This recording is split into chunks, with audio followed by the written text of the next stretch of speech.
आज आपण गुढीपाडवा स्पेशल पुरणपोळीची थाळी करणार आहोत। या थाळीमध्ये पुरणपोळी, कटाची आमटी आणि फ्लावर बटाट्याची बिना पाण्याची भाजी बनवणार आहोत। पोळ्यांसाठी इथे मी अर्धा किलो चणा डाळ घेतलेली आहे। तिला साफ करून घ्यायची आणि हलकी हाताने चोळून हिला 4 वेळा धुवून घ्यायची। 4 वेळा धुवून घेतलेली आहे आणि त्याच्यामध्ये पाव चमचा मीठ घालायचं आणि कुकरला हिला मी 7 शिट्ट्या करून शिजवून घेणार आहे। कुकरच्या मी 7 शिट्ट्या करून घेतलेल्या आणि डाळ आहे ना ती चाळणीवर ओतून ठेवलेली आणि चांगली नितळून घेतली। अशी डाळ शिजली पाहिजे। तिला ना पहिली थोडी अशी आपल्याला मॅश करून घ्यायची। काय होतं, गूळ घातलं ना की ती डाळ आहे ना ती थोडीशी जराशी अशी कडक सारखी होते, मग पटकन बारीक होत नाही। 500 ग्राम डाळ आहे तर 400 ग्राम गूळ घालायचा।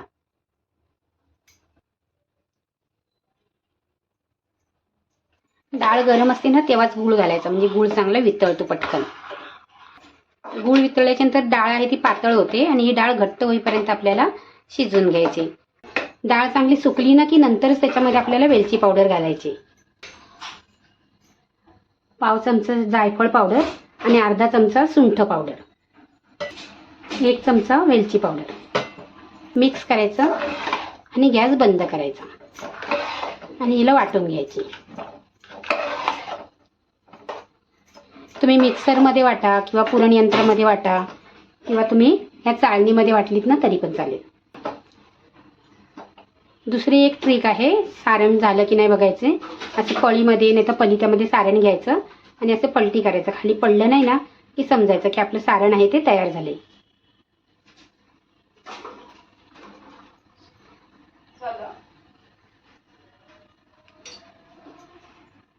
तुम्ही असं चमचा किंवा पेला, तांब्या, ग्लास घेऊन ही डाळ आहे ती अशी वाटून घ्यायची। चांगली शिजली असली ना की पटकन वाटल्या जाते आणि गरम गरम वाटायची। बघू शकता। पुरणपोळीसाठी अर्धा किलो गव्हाचं पीठ घेतलेलं आहे। त्याच्यामध्ये चिमूटभर हळद घालायची, म्हणजे पोळीला कलर छान येतो। आणि चवीप्रमाणे थोडंसं मीठ घालायचं, जास्त मीठ घालायचं नाही, मिठाची टेस्ट आली नाही पाहिजे। मिक्स करायचं आणि थोडं थोडं पाणी घालून याला आपल्याला भिजवून घ्यायचं आहे। 4 ते 5 चमचे तेल घालून पीठ चांगलं असं आपटून आपल्याला मळून घ्यायचं आहे। तुम्ही इथे पाट्यावरती चेचून घेतलं ना वरवंट्याने तरी पण चालेल। पिठाला अशी चांगली मस्तपैकी अशी तार सुटली पाहिजे, इथपर्यंत आपल्याला हे पीठ चांगलं मळून घ्यायचं आहे। तुमच्याकडे वेळ असेल तर तुम्ही झाकून ठेवलं तरी चालेल। मी इथे लगेच पोळ्या करणार आहे। एक त्यातलाच पिठाचा गोळा घ्यायचा आणि त्याची अशी लांब अशी आपल्याला मोदकासारखी पारी करून घ्यायची आहे। त्याच्यामध्ये हा पुरणाचा गोळा ठेवायचा आणि त्याचं तोंड बंद करायचं। वरचं एक्स्ट्रा पीठ असेल ना ते आपल्याला काढून टाकायचं आहे आणि गव्हाचं पीठ लावायचं आणि पोळी आपल्याला लाटून घ्यायची। अशी थोडीशी हाताने करायची, म्हणजे पुरण ना थोडं सगळीकडे पसरतं। पोळी चांगली लाटून घ्यायची, जास्त जाडी नाही आणि जास्त पातळी नाही। आपल्याला चिटकते वाटलं तर थोडंसं पीठ लावायचं आणि साईडच्या कडा आहेत ना त्या चांगल्या आपल्याला पातळ करून घ्यायच्या आहेत। तवा गरम झाला की तव्याला थोडंसं तूप लावायचं आणि ही पोळी तव्यावरती घालायची आणि गॅस बारीक करायचा आणि खालून चांगली एक बाजू आहे ना ती चांगली शेकू द्यायची। चांगली एक बाजू शेकल्याच्या नंतरच आपण तिला पलटी करणार आहोत। तोपर्यंत आपण दुसरी पोळी आहे ना ती लाटून घ्यायची आहे। पहिली पोळी शेकेपर्यंत आपली दुसरी पोळी आहे ना ती लाटून होते।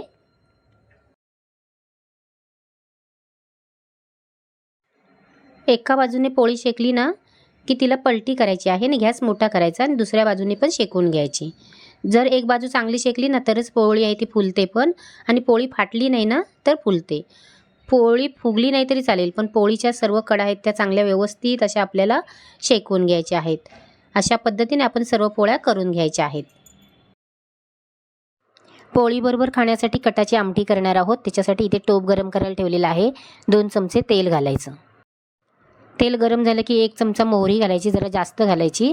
अर्धा चमचा राई घालायची आणि अर्धा चमचा हिंग घालायचा।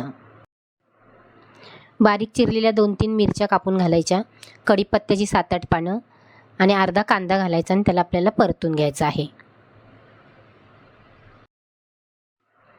अर्धा चमचा हळद, 4 चमचे घरचा लाल मसाला, जसं तुम्हाला तिखट पाहिजे ना त्या पद्धतीने घरचा लाल मसाला घालायचा आणि 1 चमचा गरम मसाला घालायचा आणि याला पण आपल्याला तेलामध्ये परतून घ्यायचं आहे। अर्धा कांदा आणि 4 चमचे सुकं खोबरं भाजून मिक्सरला वाटून घेतलेला आहे तो मसाला घालायचा आणि चांगला तेलामध्ये परतून घ्यायचा। चांगलं परतून झाल्याच्या नंतर आपलं थोडंसं पुरण घालायचं आणि त्याला पण आपल्याला परतून घ्यायचं आहे. त्याच्यामध्ये हे डाळ गाळून काढलेलं पाणी आहे ना, ते पाणी घालायचं. चवीप्रमाणे मीठ घालायचं. मध्यम ते लो आचेवर याला एक 7 ते 8 मिनिटं आपल्याला शिजवून घ्यायचं आहे आणि गॅस बंद करायचा. झटपट अशी आळवण्याची आपली आमटी कटाची तयार आहे. पोळ्यांबरोबर खूप छान लागते. नक्की करून बघा. आता आपण भाजी करणार आहोत. फ्लावर स्वच्छ धुवून कापून 5 मिनिटं वाफवून घेतलेला आहे. इथे कढई गरम झाली की 2 चमचे तेल घालायचं. छोटा 1 चमचा राई घालायची आहे आणि अर्धा चमचा जिरं घालायचं आहे. राई फुलल्याच्या नंतरच जिरं घालायचं आणि पाव चमचा हिंग घालायचा आणि एक हिरवी मिरची आहे ना, बारीक चिरून घालायची. भाजीला खूप टेस्ट चांगली येते मिरची घातल्याने आणि तिखट पण होते.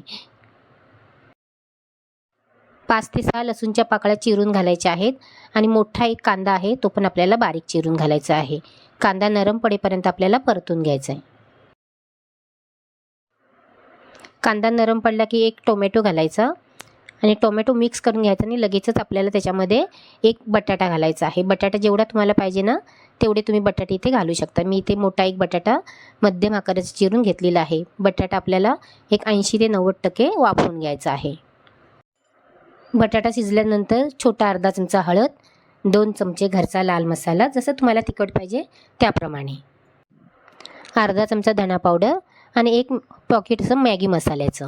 हे मॅगी मसाले घातल्याने ना भाजीला चव चांगली येते. नक्की एकदा तुम्ही घालून बघा. याच्या आधी कधी घातला नसेल ना, तर नक्की एकदा घाला. मिक्स करायचं आणि हे फ्लावर आपण वाफवून घेतलेला आहे ना, तो घालायचा आणि चांगलं व्यवस्थित असं परत मिक्स करून घ्यायचं. फ्लावर शिजवताना पण मीठ घातलेलं आहे. चिमूटभर लागलं तर मीठ घालायचं आणि कोथिंबीर घालायची आणि ह्याला एक 4 ते 5 मिनिटं चांगलं वाफवून घ्यायचं आहे.